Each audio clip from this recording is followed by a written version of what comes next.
നമസ്കാരം. Al Hilal hospitals and medical centres അവതരിപ്പിക്കുന്ന BMC news ലൈവിലേക്ക് സ്വാഗതം. ഞാൻ ഷോണിമ.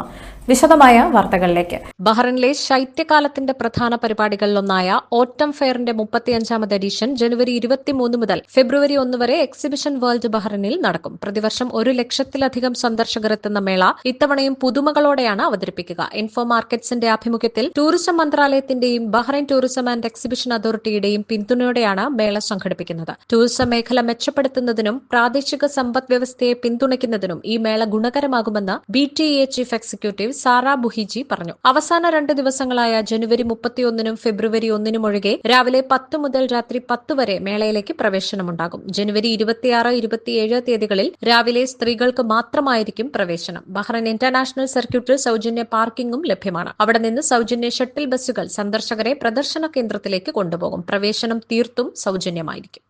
അറബ് സാമൂഹിക കാര്യമന്ത്രിമാരുടെ കൌൺസിലിന്റെ 44ാമത് സമ്മേളനത്തിന് തുടക്കമായി. അറബ് മേഖലയിലുടനീളമുള്ള സാമൂഹിക വികസനം മുന്നോട്ട് കൊണ്ടുപോകുന്നതിനുള്ള മുൻഗണനകൾ ചർച്ച ചെയ്യുന്നതിനായി അറബ് സാമൂഹിക വികസന കാര്യ മന്ത്രാലയങ്ങളുടെയും കൌൺസിലിന്റെയും സാങ്കേതിക സെക്രട്ടേറിയറ്റിന്റെയും പ്രതിനിധികൾ യോഗത്തിൽ പങ്കെടുത്തു.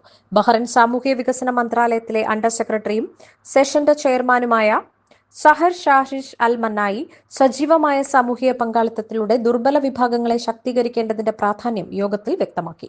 ഇത്തരം ശ്രമങ്ങൾ സാമ്പത്തിക ശാക്തീകരണത്തിന് സംഭാവന നൽകുകയും സമഗ്രമായ സാമൂഹിക വികസന ലക്ഷ്യങ്ങളുമായി ഒത്തുചേരുകയും ചെയ്യുന്നുവെന്നും അൽ മന്നായി കൂട്ടിച്ചേർത്തു.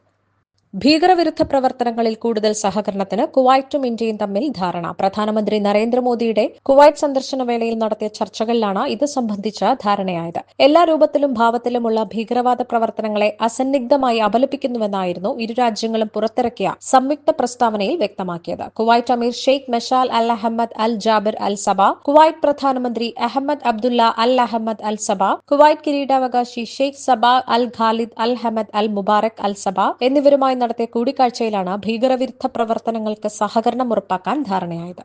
തെലുങ്കു താരം അല്ലു അർജുന്റെ വീടാക്രമണത്തിൽ അറസ്റ്റിലായവരിൽ യൂത്ത് കോൺഗ്രസ് നേതാവും അറസ്റ്റിലായ ശ്രീനിവാസ് റെഡ്ഡി മുഖ്യമന്ത്രി രേവന്ത് റെഡ്ഡിയുടെ അടുത്ത അനുയായിയാണെന്നാണ് വിവരം. പ്രാദേശിക കോൺഗ്രസ് നേതാവാണ് ശ്രീനിവാസ് റെഡ്ഡി. പുഷ്പ 2 റിലീസ് ദിനത്തിൽ തിരക്കിൽപ്പെട്ട് മരിച്ച രേവതിക്ക് നീതി ആവശ്യപ്പെട്ടെത്തിയ സംഘം കഴിഞ്ഞ ദിവസമാണ് അല്ലു അർജുന്റെ വീട് ആക്രമിച്ചത്. ഗേറ്റ് ചാടിക്കടന്നെത്തിയ സംഘം വീടിന് നേരെ കല്ലും തക്കാളികളും എറിയുകയായിരുന്നു. സംഘം ചെടിച്ചട്ടികളും തല്ലിപ്പൊളിച്ചു. സുരക്ഷാ ജീവനക്കാരെയും കയ്യേറ്റം ചെയ്തു. 10ഓളം പേരാണ് വീട് അതിക്രമിച്ച് കയറിയത്. മുദ്രാവാക്യം വിളികളുമായാണ് സംഘമെത്തിയത്. പോലീസ് സംഘം സ്ഥലത്തെത്തി അക്രമികളെ കീഴടക്കുകയായിരുന്നു. ലീഡർ കെ കരുണാകരന്റെ 14ാമത് ചരമവാർഷികത്തോടനുബന്ധിച്ചുള്ള അനുസ്മരണ സമ്മേളനവും പുഷ്പാർച്ചനയും OICCയുടെ ആഭിമുഖ്യത്തിൽ ഇന്ന് രാത്രി 8 മണിക്ക് OICCL ഓഫീസിൽ വെച്ച് സംഘടിപ്പിക്കും. OICC നേതാക്കളും പ്രവർത്തകരും കൃത്യസമയത്ത് തന്നെ എത്തിച്ചേരണമെന്ന് OICC president Gafoor Unnikulam, OICC general secretary and programme convener Sayyid MS, OICC general secretary and programme convener Jeeson George എന്നിവർ അഭ്യർത്ഥിച്ചു.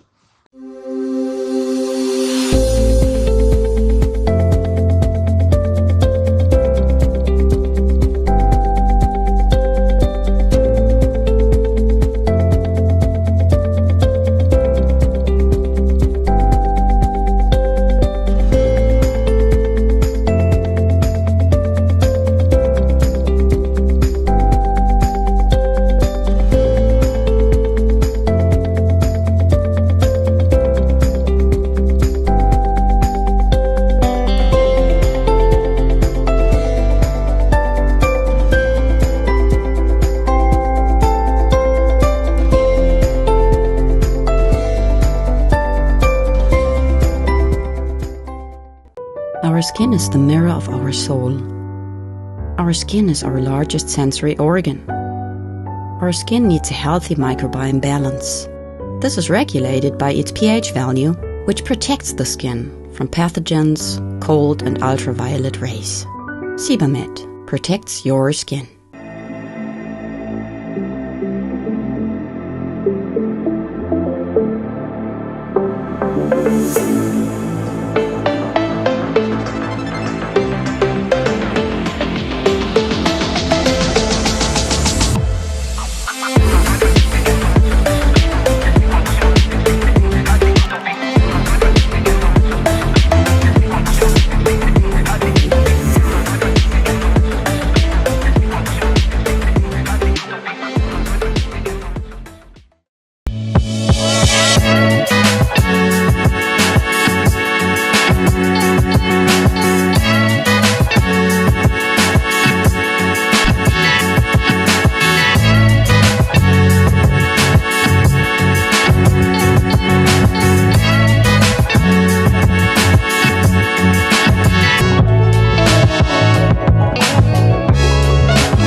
കേരളത്തിൽ ആദ്യ സ്വകാര്യ വിമാന കമ്പനിയായ എയർ കേരള സർവീസ് ആരംഭിക്കുന്നു. ഏപ്രിലിൽ സർവീസ് തുടങ്ങാനാണ് നിശ്ചയിച്ചിരിക്കുന്നത്. ആഭ്യന്തര സർവീസ് തുടങ്ങുന്നതിനുള്ള NOC കേന്ദ്ര വ്യോമയാന മന്ത്രാലയത്തിൽ നിന്ന് അനുമതി ലഭിച്ചു.